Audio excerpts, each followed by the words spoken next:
America की धरती से जोहार दोस्तों। अगर आप अपने देश से बाहर विदेशों में कोई भी पढ़ाई करना चाहते हैं तो कौन सा एग्ज़ाम सबसे पहले आपको देना होता है, टोफेल, जीआरई, आइल्स, जीमेट, इस तरीके के बहुत सारे एग्ज़ाम होते हैं। तो कन्फ्यूज़न होता है तो आपको कौन सा एग्ज़ाम देना होता है, चाहे 12वीं के बाद, चाहे बैचलर के बाद, या मास्टर करना चाहते हो या पीएचडी करना चाहते हो, तो उसके बारे में अगर आपको बहुत बेसिक बात जाननी है तो इस वीडियो को अंत तक देखना। और मुझे पक्का यकीन है कि इसको देखने के बाद आपको समझ में आ जाएगा कि आप अगर विदेश में पढ़ना चाहते हैं तो आपको कौन सा एग्ज़ाम दिलाना होगा, उस एग्ज़ाम का फ़ीस कितना है वो भी मैं इस वीडियो में बताने वाला हूँ। तो वीडियो को आखिरी तक देखते रहें। वैसे अगर आप मेरे चैनल में पहली बार आए हैं तो बता दूँ कि मैं हूँ इंडिया के एक छोटे से गांव से, बहुत सालों से अमेरिका में रहता हूँ, यहाँ पढ़ाई करता हूँ। पढ़ाई के साथ साथ छोटा मोटा काम चल रहता है। और फिलहाल आप अमेरिका कैसे आ सकते हैं, अमेरिका आने के लिए क्या अपॉर्चुनिटीज़ होती है, अमेरिका में जॉब की अपॉर्चुनिटीज़, अमेरिका में एजुकेशन की अपॉर्चुनिटी और यहाँ के लाइफस्टाइल के बारे में वीडियो बनाते रहता हूँ। तो आप धरती के जिस भी हिस्से से मेरे इस चैनल से जुड़ रहे हैं, वेलकम टू माई चैनल।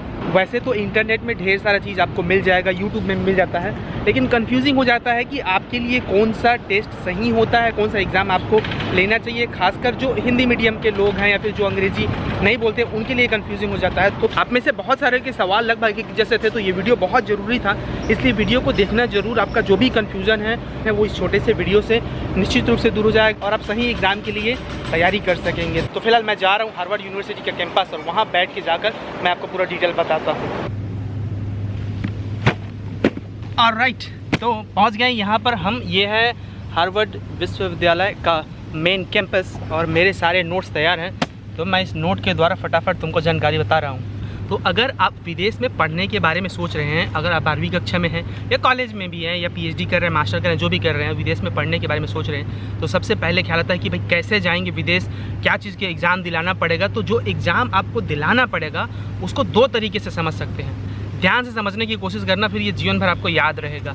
पहला जो एग्ज़ाम्स होता है उसमें लैंग्वेज टेस्टिंग होता है, दूसरा जो एग्ज़ाम होता है उसमें तुम्हारा स्किल का टेस्टिंग होता है। तो इसको ऐसे दो भागों में विभाजित करके समझ सकते हैं। तो पहला जो है लैंग्वेज टेस्टिंग, मतलब अगर आप विदेश में कहीं पर भी पढ़ना चाहते हैं तो आपका लैंग्वेज जानने के लिए कि आपको लिखना पढ़ना समझना आता है कि नहीं अंग्रेजी, उसके लिए लैंग्वेज टेस्टिंग होता है। लैंग्वेज टेस्टिंग 2-3 प्रकार का होता है, लेकिन आज के वीडियो में मैं 2 प्रकार के बारे में बताऊंगा। ये 2 ही ज़रूरी होता है, एक होता है टोफेल और दूसरा होता है आइल्स। अब ये लैंग्वेज टेस्टिंग का एग्ज़ाम क्यों दिलाना पड़ता है, क्योंकि अगर आप किसी भी दूसरे देश में, New Zealand, Australia, Canada, America, England, कहीं पर भी जाएंगे पढ़ने के लिए, को नहीं पता होता कि आपको अंग्रेजी आती है कि नहीं, या फिर आती है तो उतनी आती है कि नहीं कि आप वहाँ पर पढ़ाई कर सकें या काम कर सकें।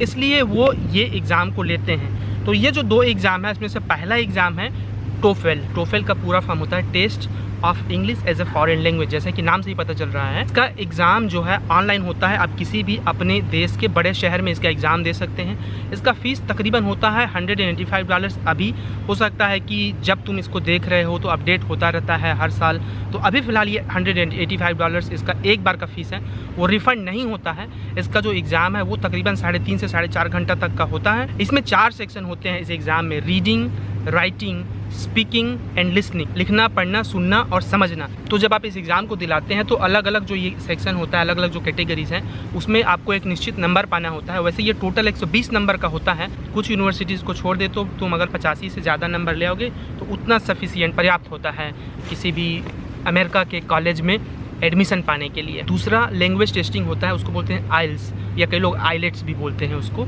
इसका पूरा फॉर्म होता है international English language testing system. इसका एग्ज़ाम इन पर्सन में होता है।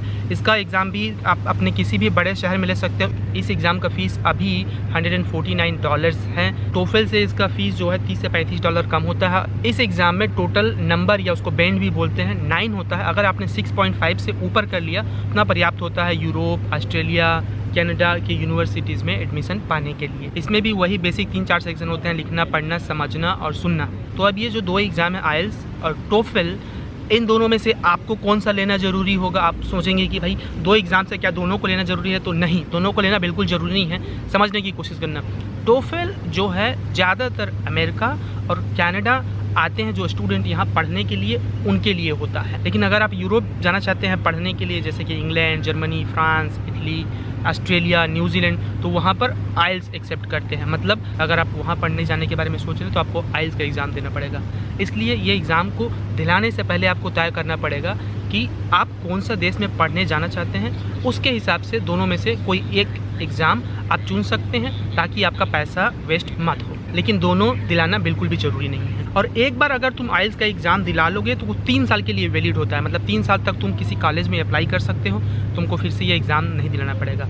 अगर तुम्हारा नंबर अच्छा ना आया हो तो तुम फिर से दिला सकते हो उस एग्ज़ाम को। और जो टोफेल का वैलिडिटी होता है वो 2 साल के लिए होता है। वैसे मेरे पीछे में जो आपको वो मूर्ति दिख रही होगी ना, वो मिस्टर हार्वर्ड का, उसी के नाम पे ये हार्वर्ड यूनिवर्सिटी बना हुआ है। तो लैंग्वेज टेस्टिंग के बाद जो दूसरे तरीके का एग्ज़ाम होता है जिसमें आपके स्किल को देखा जाता है, उसके लिए एग्ज़ाम्स होता है।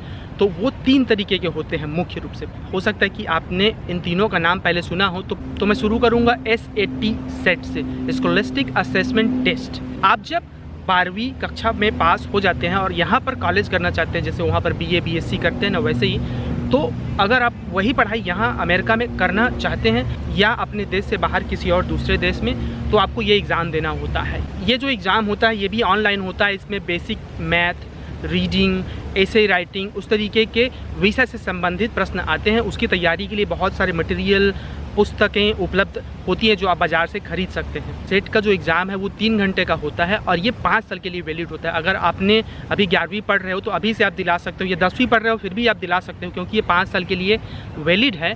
इसका फ़ीस $117 है अभी।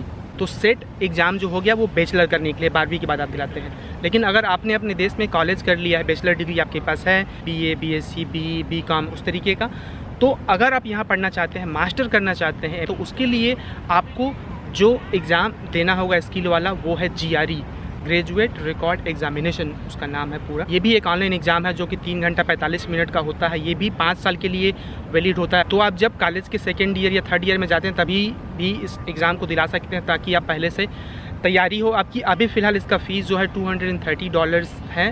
टोटल 340 नंबर का होता है ये एग्ज़ाम। अगर आपने 290 या उससे ऊपर ले आया नंबर तो लगभग आपको किसी न किसी यूनिवर्सिटी में आपको एडमिशन मिल जाता है। और ये GRE जो एग्ज़ाम है वो न सिर्फ अमेरिका, कनाडा, बल्कि दुनिया के और किसी भी देश में मास्टर करने के लिए पर्याप्त होता है। लगभग कुछ अपवादों को छोड़कर दुनिया के सारे यूनिवर्सिटीज़ GRE के स्कोर मांगते हैं। जितना ज़्यादा अच्छा GRE आपका स्कोर हो उतना ही आसान होता है, उतनी ही बड़ी यूनिवर्सिटीज़ में आपको दाखिला मिलता है। तीसरा जो एग्ज़ाम है वो है GMAT, graduate management admission test. ये टेस्ट जैसे कि मैनेजमेंट नाम से ही पता चल रहा है, अगर आप MBA करना चाहते हैं, अगर आप बिजनेस रिलेटेड विषय की पढ़ाई करना चाहते हैं अमेरिका में या किसी अन्य देश में, तो आपको GMAT देना पड़ता है। जैसे कि टोफेल और आइल्स में था ना, आपको दोनों एग्ज़ाम देना ज़रूरी नहीं होता है। डिपेंड करता है आप कौन से देश में पढ़ने जाना चाहते हैं, उसके हिसाब से आपको एक एग्ज़ाम देना होता है। वैसे ही ये GRE GMAT में से दोनों को आपको नहीं देना है। GMAT सिर्फ जो बिज़नेस की पढ़ाई करना चाहते हैं उनके लिए है। बाकी जो किसी और तरीके की पढ़ाई है, साइंस, आर्ट्स, टेक्नोलॉजी, कंप्यूटर, किसी भी चीज़ से संबंधित, उसके लिए अगर तुम मास्टर या PhD की पढ़ाई करना चाहते हो तो कौन सा एग्ज़ाम दिलाना पड़ता है? GRE का। GMAT जो है सिर्फ बिजनेस के लिए होता है। GMAT जो है वो थोड़ा सा मुश्किल होता है GRE से। इसका फ़ीस GRE से थोड़ा ज़्यादा भी होता है, $250 लगता है इसका एग्ज़ाम दिलाने के लिए। इसका एग्ज़ाम 3.5 घंटे का होता है। ये भी ऑनलाइन एग्ज़ाम है, तो किसी भी बड़े शहर में आप इसका एग्ज़ाम ले सकते हैं। जितना ज़्यादा नंबर आप पाएंगे उतनी ज़्यादा संभावना होती है बड़े यूनिवर्सिटी में, जैसे कि हार्वर्ड, MIT, येल या फिर ऑक्सफोर्ड और किसी भी विश्वविद्यालय में अगर पढ़ना चाहते हैं तो जितना ज़्यादा अच्छा नंबर उतना ही ज़्यादा आसान होता है। तो बस इतना ही होता है। अगर आप अपने देश से बाहर किसी दूसरे देश में पढ़ने के लिए जाना चाहते हैं तो पूरी सब चीज़ों को एक बार फिर से संक्षेप में रिपीट कर देता हूँ। 2 तरीके से एग्ज़ाम होता है। एक लैंग्वेज के लिए जिसको सबको देना पड़ेगा, चाहे आप बैचलर करने जा रहे हो, मास्टर करने जा रहे हो, PhD करने जा रहे हो। 2 में से कोई एक एग्ज़ाम, आइल्स या टोफेल। टोफेल अगर अमेरिका आना जाना चाहते हो तो, अगर यूरोप या दूसरे देश जाना चाहते हो तो आइल्स। अगर आप मेहनत से 3-4 महीना तैयारी करेंगे तो बहुत आसानी से उसको निकाल सकते हैं। और ऐसा नहीं है कि एक टेस्ट पास करने के बाद ही दूसरा टेस्ट GRE GMAT या सेट का एग्ज़ाम देंगे, ऐसा नहीं है। आप दोनों की तैयारी एक साथ कर सकते हैं। जब आपका मन तब उस एग्ज़ाम को ले सकते हैं। फिर अगर आप 12वीं के बाद यहाँ बैचलर करने आना चाहते हैं तो आपको सेट का एग्ज़ाम देना पड़ेगा। लेकिन अगर बैचलर डिग्री अपने देश में करने के बाद मास्टर की पढ़ाई करने यहाँ आना चाहते हो तो आपको GRE का एग्ज़ाम दिलाना पड़ेगा। अगर आप बिजनेस से रिलेटेड या MBA पढ़ना चाहते हैं तो उसके लिए GMAT दिलाना पड़ेगा। GRE और GMAT दोनों एक साथ दिलाना जरूरी नहीं है। आई होप कि जो भी छोटे जगह से लोग देख रहे होंगे उनको समझ में आ रहा होगा। इतना ही जानकारी है, ये बहुत जेन्युइन जानकारी है। इसके अलावा और बहुत कुछ ताम झाम नहीं है, जरूरी नहीं है आपको बहुत सारा रिसर्च करने का।